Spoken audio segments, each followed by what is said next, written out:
La vida te da muchos cambios y a veces no sabes por dónde van a llegar esas transformaciones que van a cambiar tu vida. Mucha gente me pregunta, Jesús, ¿cómo hiciste tú para entrar en el mundo de la asesoría, para dar consultas vía WhatsApp y que seas tan exitoso? Porque de enero de 2019 a la fecha he atendido más de 1000 personas dentro y fuera del país, la gran mayoría fuera de Venezuela.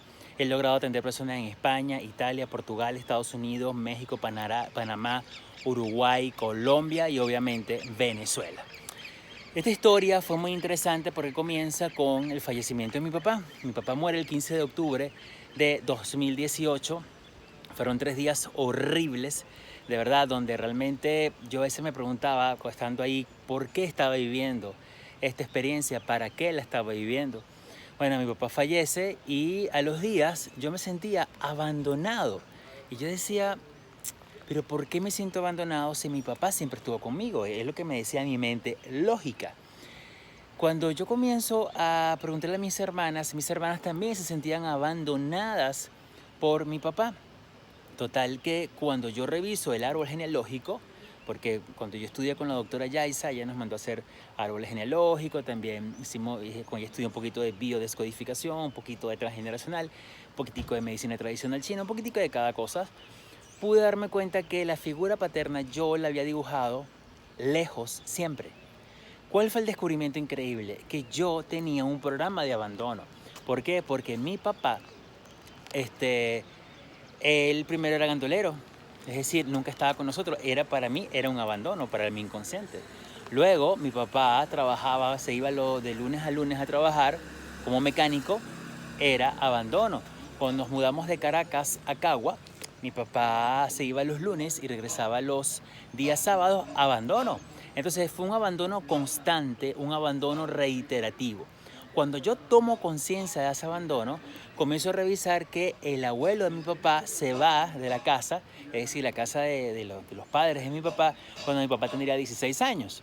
Pero es que el papá de mi abuelo los abandonó cuando mi abuelo tenía 4 años. Cuando reviso el árbol genealógico de mi mamá, me doy cuenta que mi abuelo muere muy joven. Abandono por parte de mi mamá, abandono paterno, y mi abuelo fue huérfano. Cuando tú comienzas a unir estos puntos, te das cuenta que hay una figura de abandono muy marcada.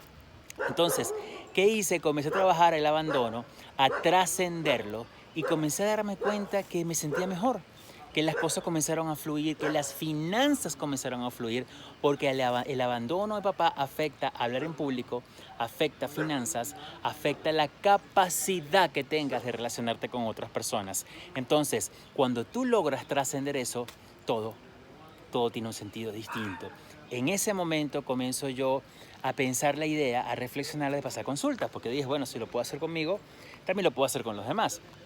Yo recuerdo que estaba con mi exnovia, eso fue como un 28, 30 de diciembre, yo estoy acostado en el sofá de su apartamento y le digo, sabes, estoy pensando pasar consultas. Yo digo consultas, plin, le suena el teléfono a ella. Ella va al cuarto, trae el teléfono y me dice, no te lo voy a leer, yo creo que tú lo leas. Y una amiga que estaba en Perú le pregunta, ¿Jesús no pasa consulta? Ahí comienzo. Y ha sido más de 1000 personas, ha sido un fenómeno extraordinario.